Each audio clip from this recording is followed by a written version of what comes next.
Good morning everyone.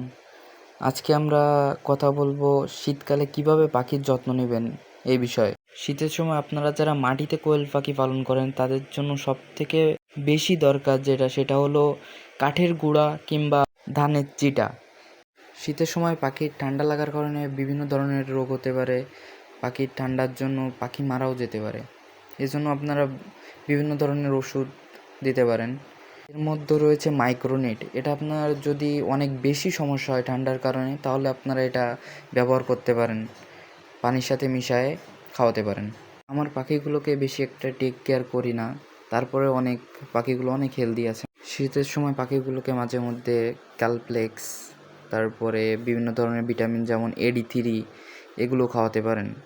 এগুলো খাওয়ালে পাখির রোগ প্রতিরোধ ক্ষমতা বৃদ্ধি পায় এবং পাখি অনেক সুস্থ থাকে। আর তাছাড়া যারা খাঁচার ভিতরে পাখি পালন করেন তাদের বেশি একটা সমস্যা হয় না, মানে মাটির তুলনায়। মাটিতে অনেক ঠান্ডা লাগে, মাটিতে পালন করলে বেশি ঠান্ডা লাগে আর কি। এজন্য আপনারা যদি খাঁচার ভিতরে পালন করেন তাদের সুবিধা অনেক বেশি আর কি। শীতকালে কোয়েল পাখির ডিম উৎপাদন অনেক বেশি হয়, এই জন্য অবশ্যই তাদের ক্যালসিয়াম, ভিটামিন এগুলো দেওয়া জরুরি। সো নেক্সটে যদি কোনো বিষয়ে কোয়েল পাখি সম্পর্কে জানতে চান তাহলে অবশ্যই কমেন্ট করবেন। সো আজকে এই পর্যন্ত, কথা হবে নেক্সট ভিডিওতে অন্য বিষয় নিয়ে।